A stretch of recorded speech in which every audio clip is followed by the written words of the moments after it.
Everyone. Dinanddaf.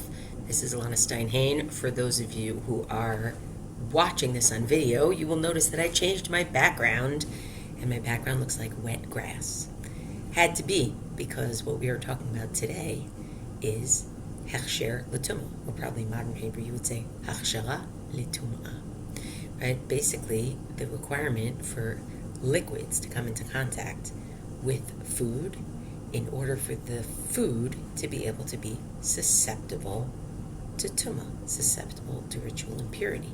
The reason why I have grass in back of me is because when you look at Vayikra, Perek Yud Aleph, Vayikra chapter 11, you find that the example that is offered for this kind of liquid making things susceptible to impurity is the following.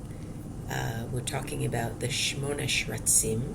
We're talking about the 8 swarming creatures that are not kosher, that are made famous. I'll give you one example: lizard, or a crocodile, a gecko, a chameleon. All those cuties. They're all tameh. They are all impure foods, meaning they are all not kosher. And if one of their carcasses says Vayikra Perek Yud Aleph Pasuk Lamed Zayin V'chi Yipol Minivlatam, and if one of their carcasses falls Al Kol Zera Zerua, on any seed Asher Yizarea that is to be sown, Tahoru, it is still pure, even though a carcass, which is a source of impurity, a non-kosher carcass, which is a source of impurity, has fallen on it, it is still pure. However, v'chi yutan mayim al zera, if water has been put on the seed, v'nafal minivlatam alav, and any part of the carcass of one of those 8 swarmers falls on it, then tamehu lachem, it becomes impure. So that is where we get the concept, that is where we get the notion that in order for foods in general, including meat, not just vegetables, but in order for food in general to be susceptible to ritual impurity, 9 times out of 10, it has to come into contact with some liquid. Now, I say 9 times out of 10, but that's not really true, because we also have the opinion that shechita itself, that slaughtering an animal itself, makes the food that comes from that animal susceptible to tumah. We also have another example in the Gemara in Chullin elsewhere that talks about the possibility of chibat kodesh, love of the consecrated items, making the food of kachim able to be susceptible to tumah, even without coming into contact with a liquid that should be doing that work instead. So I say 9 times out of 10, but it's not. What I want to do in this brief shiur is I want to do 2 things. One, I want to understand the logic of this, like why liquids, what exactly is that doing? 2, I actually want to look at a place in the Jewish calendar where we somewhat take this to heart, and I'll explain why I mean somewhat later, but that's urchatz at the seder, when we wash our hands before karpas. That is related somehow to this. It's not exact, but welcome to the world of tumah and tara, where there are so many layers. But there is a dotted line there.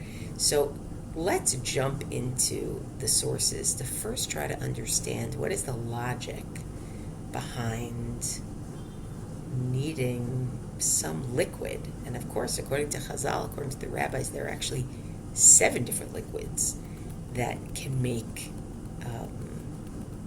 food susceptible to tumah, contact with which can make food susceptible to tumah. And I want to notice, I'm not saying it makes the food tameh. I'm saying it makes it able to conduct tumah, like like conducting electricity, right? Like it can't conduct tumah, even if a carcass falls on it. It can't conduct tumah. It can't accept tumah unless it has gotten wet with one of these 7 liquids, and those include even honey, and it includes even blood, and it includes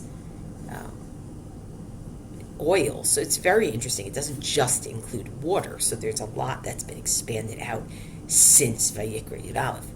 But I want to look at 2 basic perspectives on this question of what the liquid aspect is here. And the 2 basic perspectives, one is focusing on the physical properties of liquid. That's one. And the other is focusing on the process of food becoming food. So let's start with the physical properties of liquid. We start with Rabbeinu Bachaya, 13th, 14th century Spain. He says, "V'chi yutan mayim al zera," if water was put on the seed, and again, water is to become a stand-in for any of those 7 liquids. Seed is to become a stand-in for any food stuff. And by the way, yutan, if it's put on, is going to become you have to make sure, v'chi yutan is spelled without the vav, so it's spelled like ki yitain. You have to make sure that the person involved with this food or seed or whatever it is actually wants there to be water falling on it. It has to be similar to v'chi yitain, right? They actually put it on there. Oh, and one more thing, none of this applies if it's still attached to the ground, right? Can't become susceptible to tumah if it's still attached to the ground. But all that aside, Rabbeinu Bachai says, Mikan darshu razal. From here, Rabbeinu Zichronam Lebracha, our rabbis of blessed memory, expounded, Shehamayim machshirim lekabel tumah.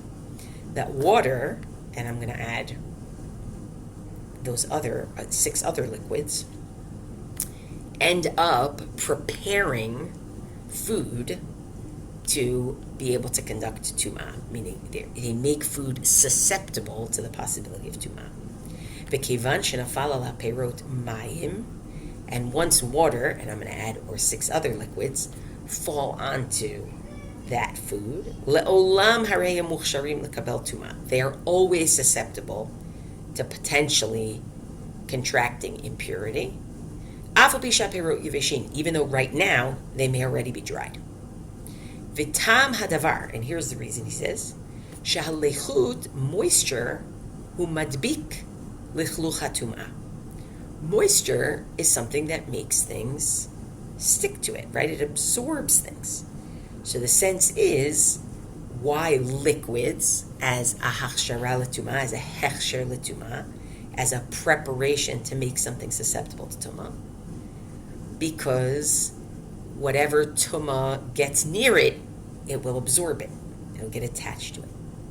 So he says, parenthetically, I know that raises problems because what happens when the perot are already dry? And I said that even dry perot, if they've been wet at some point, could end up being susceptible to tumah. So he says, "V'im anu gozrim tumah al halachim v'lo al yeveshim," and the problem is, if we were to decree the susceptibility to tumah only on food that's still wet, v'lo al yeveshin, but not that's already dried off, natata dvarecha l'shiurin, you would fall into a different problem, which is you would basically be making different standards for the same product, right? Meaning we don't want to make different standards for the same product. We don't want to say, well, if it was wet but it's not wet anymore, or if it's this amount wet and not that amount wet. Now, that in itself is an interesting question. Are there, what is included in that concern generally, given how hair-splitting in a fascinating way the Talmud can be, the idea that you can't have different standards, in some senses that rings true, and in other senses it really does not. So, but here he's saying, it's true, really the only reason why we would have a problem with the fruit is if it's still wet, but so that shelo natat dvarech l'shirin kidei shelo latet dvarech l'shirin, so that we are not establishing multiple standards. Ein ra'oi shenigzor tumah l'chatzein. It's not appropriate that we say, tumah only applies halfway to these foods. Lefichach, therefore, gazrat Torah tumah al haperot. Therefore, the Torah decreed ritual impurity, or really susceptibility to ritual impurity, on this produce. Af al pi shehem yeveshin, even if they're already dry. Now. Kevan shehayu lachim, because at some point they were wet. So Rabbeinu B'chaye, and there's like a whole school of thought around this. The focus here is on the fact that the liquids, or the water in the Torah itself, that water is midabek things to it, that it absorbs things, it makes things stick to it. And thus the notion of the tumah being able to be absorbed by it, as opposed to, think Teflon, right? Like the tumah would fall right off if it had never gotten, if it's not connected with water. Yes, we do have a technical problem, which is it might be dry now, but Rabbeinu B'chaye has an explanation for that too. There's a different approach to the idea of הכשר לטומאה, and that approach focuses more on the process of food becoming food. So, for example, in the Gemara in Chullin on Kuf Yud Chet Amud Aleph 118a, Amar Rav Huna B'Rav Yoshua, Rav Huna son of Rav Yoshua says, Peirot shelo huchsheru, Peirot, produce that has not been prepared for susceptibility to tumah, meaning they have not come in contact with a liquid, Kitanur shelo nigmara melachto dami, is like an oven that hasn't been completed. What do we mean by that? What we mean by that is, in order for a kli, in order for a vessel to become a vessel for the purposes of tumah and tahara, for the purposes of, or really for the purposes of tumah, for the purposes of becoming ritually impure, it must be able to be used for its purpose, right? Meaning it must be complete. And a tanur, an oven that is not completed yet, is not yet a vessel for purposes of contracting tumah. Likewise, and by the way, people connect this back, Chazal in some places connect this back to Bamidbar Lamed Aleph, where they're giving out the spoils of Midyan. And of course, in the spoils of Midyan, there's a whole description of what happens in order to purify the vessels. What can go in water can go in water, other things go in fire, etc. Right? And the way that those vessels are described later in the parak, Vayikach Moshe ve'Elazar Kohen et hazahav me'itam. Moshe and Elazar, the priest, took the gold from the Jewish soldiers who had taken it from the Midianites. Kol kli ma'aseh, all vessels of labor. So we learn from that it has to be useful for, and here I'm going to say for a purpose, in order for it to be able to contract ritual impurity. So this is how Rav Soloveitchik is cited in the Chumash that's based on his teachings, Chumash Mesoret Harav. Water renders the seeds susceptible to impurity. Conceptually, contact with water is not a prerequisite for allowing food to be mikabel tumah. It is actually a prerequisite for attaining the identity of food, which is in turn capable of being mikabel tumah, right? Meaning, think about it as really what's being done here is it's being turned into food. Now, you might say, we can give all sorts of reasons for that. Maybe it's turned into food now because we've washed it off in order to eat it, right? Meaning, what is it that conceptually makes the contact with liquid turning it into food? So that is a question behind. And then you have the question of, okay, why does that also apply to blood? Why does that also apply to honey? Why does that also, right? Certainly blood is one that stands out as like, whoa, why does blood do the trick also, right? Could just be because it's a liquid and it has property, right? Nothing's perfect here. These foods are, halakhically speaking, not food at all prior to being washed, and are therefore not susceptible to tumah until they come into contact with water. This is evidenced by the halakha of chibat hakodesh, which states that items used in the temple service do not require water in order to be mekabel tumah, because in the words of the Gemara, the high regard for consecrated items itself, chibat hakodesh, right, renders these items as food. Chibat hakodesh renders the item as food, and therefore contact with water is not needed to achieve this purpose. Similarly, in explaining the view that slaughtering an animal renders it susceptible to being mekabel tumah, right? We mentioned these as asterisks from the beginning when I said, well, 9 times out of 10 it has to come into contact with liquid. Well, in explaining the view that slaughtering an animal renders it susceptible to being mekabel tumah, even without coming into contact with liquid, Rashi writes that since the slaughter renders the animal permissible to eat, it also renders it food with regard to being mekabel tumah. Here again, we see that the requirement of contact with liquid is in order to give an item the status of food. It's not an independent requirement. Now, by the way, I think this is very interesting in terms of what we learned this week in the Gemara in Chullin about the difference between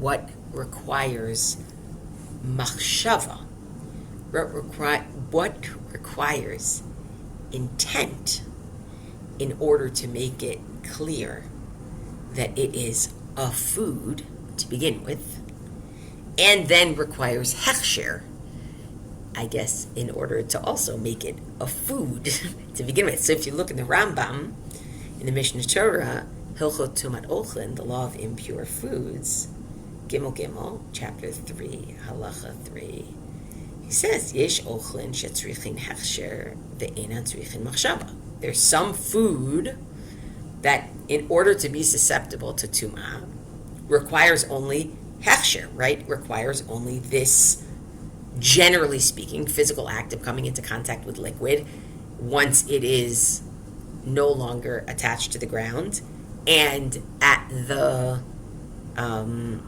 least the positive experience of it, of the owners, right? But it doesn't require special intent to make it a food. It already is a food. Some require intent for it to be classified as food. It doesn't require this coming in contact with the liquid. There are those that require thought to say that it is a food, and also coming into contact with a liquid.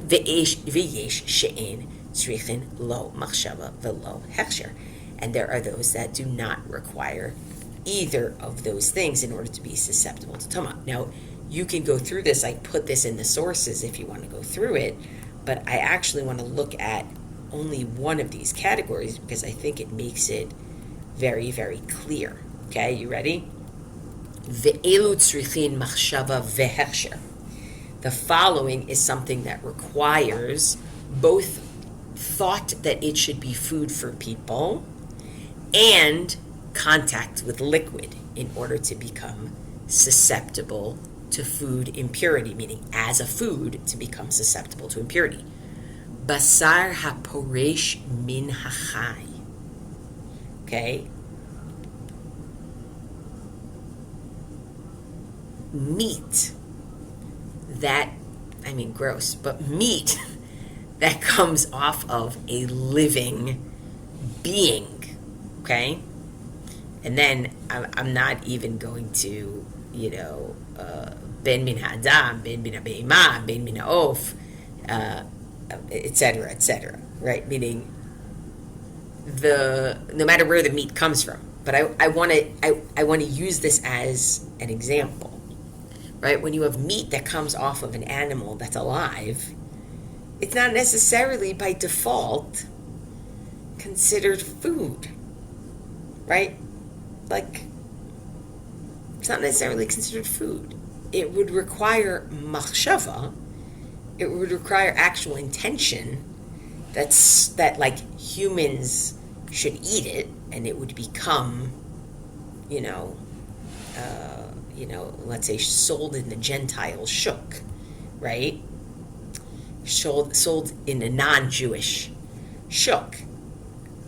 But it then also, in order to be susceptible to tumah, now that machshava has rendered it food, it also has to have הכשר לטומאה. It also has to come into contact with a liquid.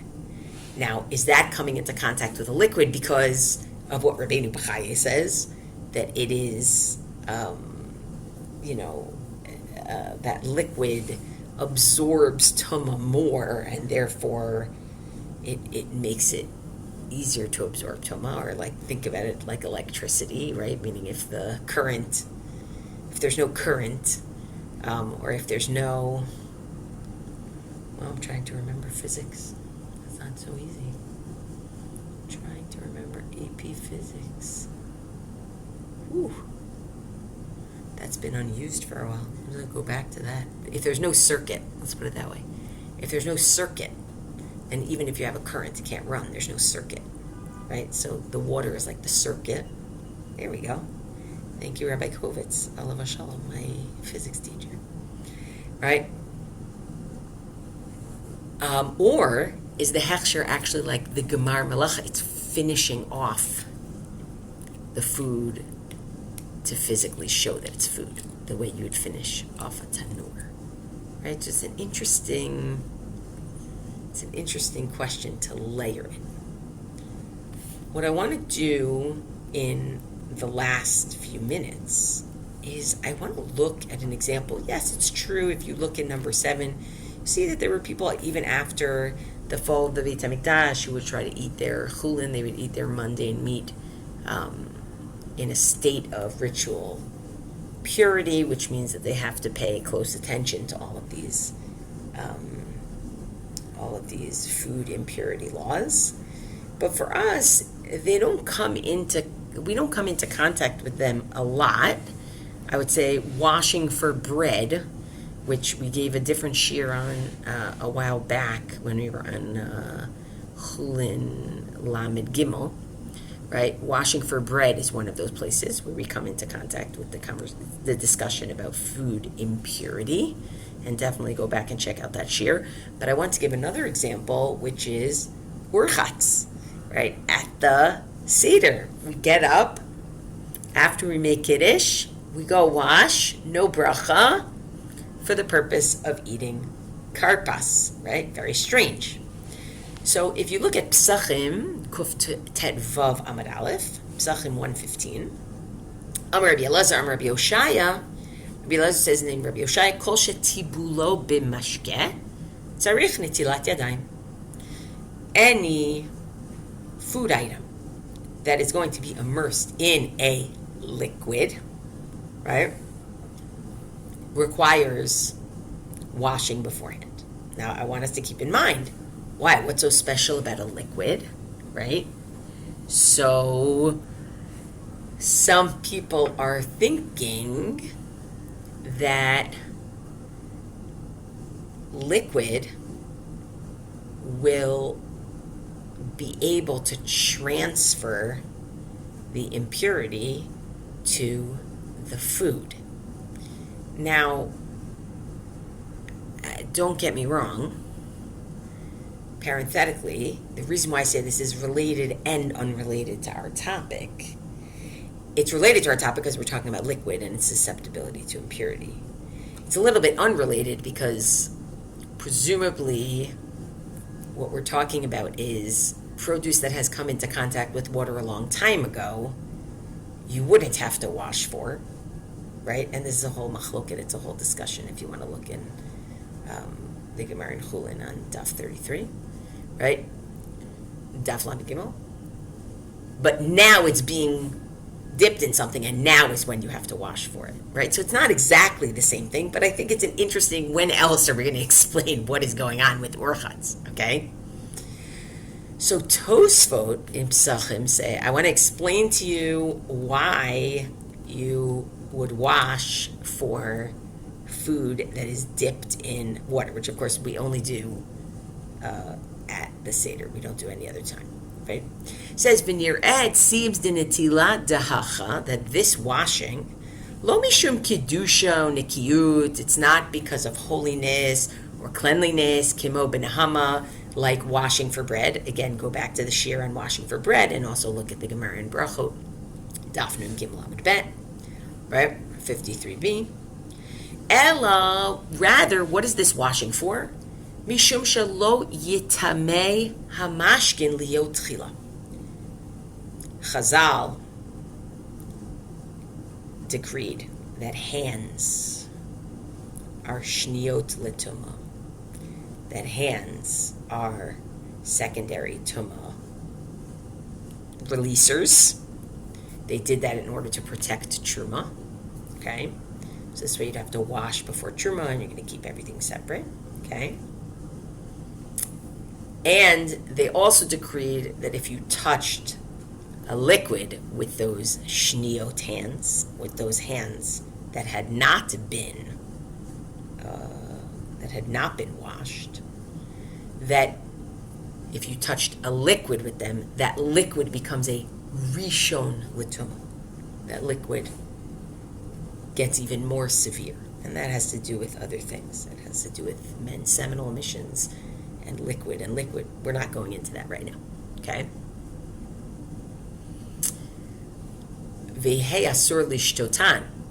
And the worry is, it would then be usur for you to drink that water. We don't want you consuming that liquid that is now tameh because of your hands.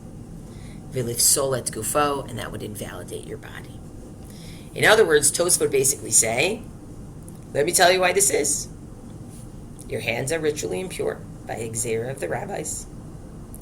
When you touch the liquid, right, it's going to, when you dip the apple in the honey, so to speak, right, you're going to end up making or maybe when you're pouring the honey, maybe when, figure out a way that you're coming into contact.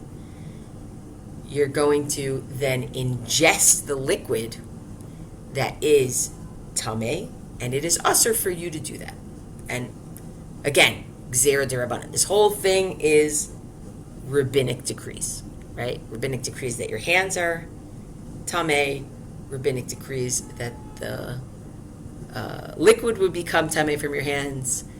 Rabbinic decree that you shouldn't be, rabbinic decree that you shouldn't be drinking tameh things, right? And then he tries to prove it in all sorts of ways. Very, very interesting. And he says, and that's why there's no bracha on it, because all you're doing is try to prevent an isser. You're trying to prevent a prohibition from drinking something tameh.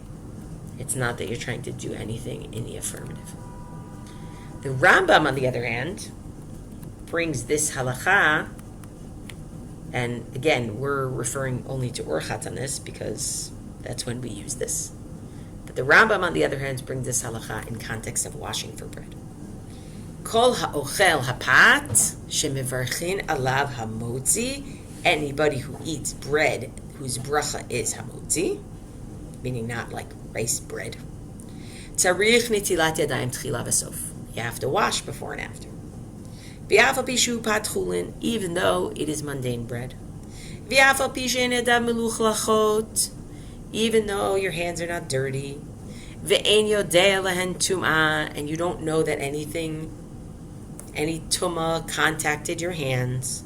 Lo yochal ad sheyitol shtei yadav. No eating until you wash both your hands. V'chein, and likewise, kol davar shetibu lo b'mashkin, anything that is dipped, okay? Anything that is dipped in liquid, sarich nitilat yadayim tchila, needs washing first. So the Rambam does not bring down what we today would call urchatz, because it's the only time we do it. He doesn't bring it as something that's totally separate from washing for bread. He brings it as something that is similar. In the same way that we said your hands are shniot, your hands are secondary tumah creators, and therefore, because we wouldn't want you to touch truma with it, we don't want you to touch regular hamotzi with it. So same way, some people might say, oh, well, there was also truma given on oil. So that's a liquid. So anything that comes into contact with a liquid, you also have to wash, because the same way you would have had to wash for truma oil, you would have, right? So it's a little bit different, and you could imagine that this might be behind a question of, oh, well, maybe you should have a bracha for it, right? Now, lema'aseh, practically we do this one time a year, right? We do it at Pesach, at the Seder, or twice a year, two Sederim, let's say, and we don't say bracha, right? So we're clearly thinking of it as something differently. But it's, it's tangentially related to the fact that liquid is involved in making things susceptible to tumah. It's a little bit different because it's about the liquid becoming tameh itself. But I couldn't resist. So great learning with you, as always.